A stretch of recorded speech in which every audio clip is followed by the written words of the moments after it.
Olá a todos, eu me chamo José Diego e hoje, com os meus colegas Viviane, Rodrigo e Felipe, falaremos um pouco sobre a reologia dos concretos de alto desempenho aplicados na construção civil. Como estudaremos o concreto, precisamos entender do que ele é feito afinal.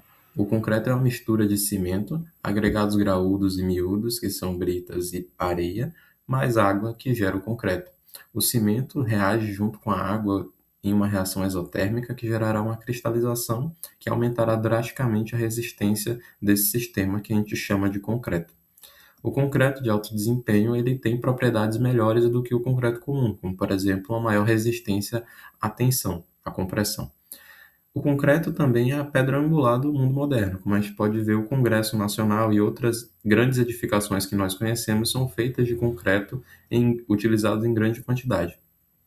Para a visão da mecânica dos fluidos, o concreto em seu estado fresco, que é capaz de fluir, como no vídeo que está acima da imagem, ele é chamado de um plástico de Bingham, e ele pode ser modelado pela seguinte equação: T igual a G mais H vezes N, onde T é o torque aplicado ao concreto, G é o torque mínimo de escoamento, H é a viscosidade de torque e N a velocidade de rotação. Essa equação se deve ao fato do concreto ter normalmente suas propriedades reológicas mensuradas por reômetros rotativos. Então, assim, primeiro o artigo mostra que o slump test ou ensaio de abatimento ele tem algumas limitações quando a gente fala de concreto de alto desempenho. Esse ensaio é muito usado porque é simples e rápido, mas ele mede basicamente só o abatimento do concreto pela ação da gravidade. E aí que está o problema, né? Dois concretos eles podem ter o mesmo estado no slump test, mas eles se comportarem de forma totalmente diferente durante o bombeamento ou na aplicação. Isso acontece porque o ensaio ele não consegue avaliar as propriedades importantes do escoamento, como, por exemplo, a tensão de escoamento e a viscosidade plástica. Por isso que os autores eles mostraram, né, que era necessário usar métodos mais completos para entender melhor o comportamento real do concreto fresco. E aí surge os ensaios dinâmicos e os reômetros mais sofisticados.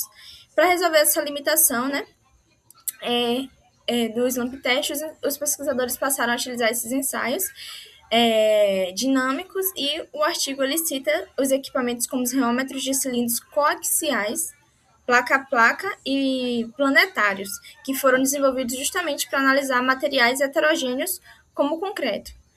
Nos experimentos, eles controlavam a velocidade da rotação do equipamento e mediam o torque necessário para movimentar a mistura. Com isso, eles conseguiam calcular as propriedades reológicas importantes, principalmente a tensão de escoamento e a viscosidade plástica. E aí esses parâmetros eles conseguiam ajudar a prever como que o concreto iria se comportar em situações reais, como o bombeamento, o lançamento e adensamento. Aí, falando um pouco, né, dos resultados, o artigo ele mostra que o concreto de alto desempenho ele se comporta como um fluido não newtoniano. Isso quer dizer que ele não tem uma viscosidade constante, né, como acontece com a água, por exemplo. O modelo que melhor representou esse comportamento foi o modelo de Bingham. Nesse modelo, o concreto precisa primeiro vencer uma tensão mínima para começar a escoar, chamada tensão de escoamento, e aí depois disso ele passa a fluir com uma viscosidade praticamente constante, chamada de viscosidade plástica. O artigo ele também fala sobre fenômenos como tixotropia e histerese, que estão ligados às mudanças da estrutura interna do concreto durante o movimento. E aí, por fim, o artigo ele mostra que alguns fatores influenciam diretamente o comportamento reológico do concreto, entre eles a relação água-cimento, o teor de finos, a silicativa e os aditivos superplastificantes. Quando aumenta a quantidade de água, o de superplastificante, o concreto ele fica mais fluido, e aí a tensão de escoamento diminui. Já o aumento de partículas finas e da sílica da silicativa, né, no caso, aumenta a viscosidade e a coesão da mistura, ajudando a evitar a segregação. Então, o ideal, no caso, seria encontrar um equilíbrio entre fluidez e estabilidade para que o concreto conseguisse escoar bem sem perder sua homogeneidade.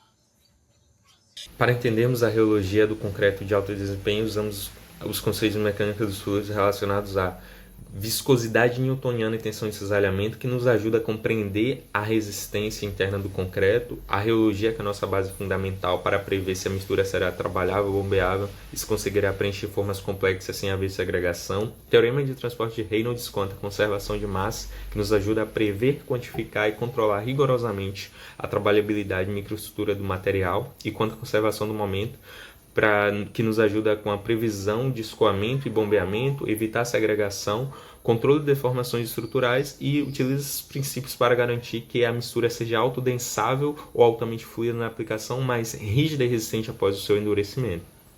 A deformação em partículas, que essa análise é vital para garantir alta fluidez e coesão sem o uso do excesso de água, prevenindo segregação e formação de falhas internas, e por fim o escoamento compreensível em dutos e tubos, essencial para prever a perda de cargas, entupimento e mitigar a segregação dos agregados.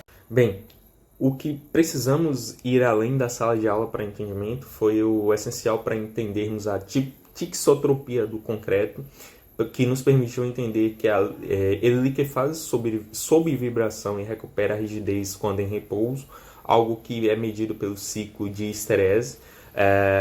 Microscopicamente, o artigo revela a mecânica de suspensões concentradas, onde ocorre o travamento cinemático entre a areia e a brita, e para quebrar esse travamento entram os aditivos superplastificantes, que dispersam os grãos de cimento por repulsão e lubrificam a mistura. E por fim, o perfil em pistão, que é o plug flow, dentro da tubulação, que é quando as bordas se lubrificam e o centro se move como um bloco rígido.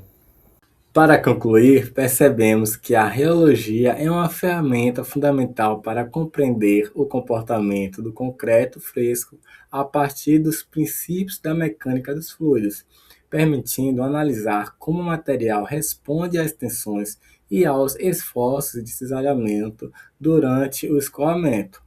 O estudo mostrou que o concreto apresenta comportamento de fluidos não newtonianos, sendo o modelo de Brigham um dos mais adequados para representar suas propriedades reológicas, principalmente por meio da tensão de escoamento e da viscosidade plástica.